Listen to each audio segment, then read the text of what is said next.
Pulling the trigger several months earlier than expected, Rishi Sunak set the date for Britons to have their say. We will have a general election on the 4th of July. This election will take place at a time when the world is more dangerous than it has been since the end of the Cold War. Drenched and drowned out by protesters blaring the song "Things Can Only Get Better," the Prime Minister's shock announcement came just hours after the release of new encouraging economic data. I hope that my work since I became Prime Minister shows that we have a plan and are prepared to take bold action necessary for our country to flourish.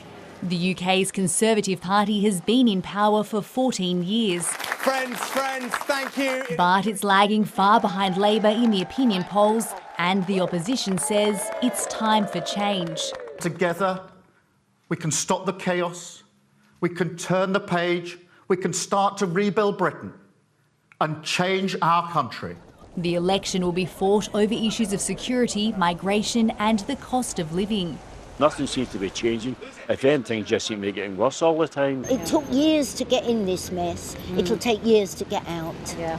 At the last election, Boris Johnson led the Conservative Party to a resounding victory. Since then, outrage over the government's handling of COVID, 3 prime ministers and a health system in crisis has Rishi Sunak facing an uphill battle to stay in Downing Street. Many political analysts say calling an election now is a risky strategy. The Conservatives are polling typically 20% behind Labour in the opinion polls. That's a huge gap. It might narrow during an election campaign, but it does very much look like a kind of desperate gamble by Rishi Sunak. Buckingham Palace has postponed engagements to avoid distractions as the country prepares to decide its future. Michelle Rimmer, ABC News, London.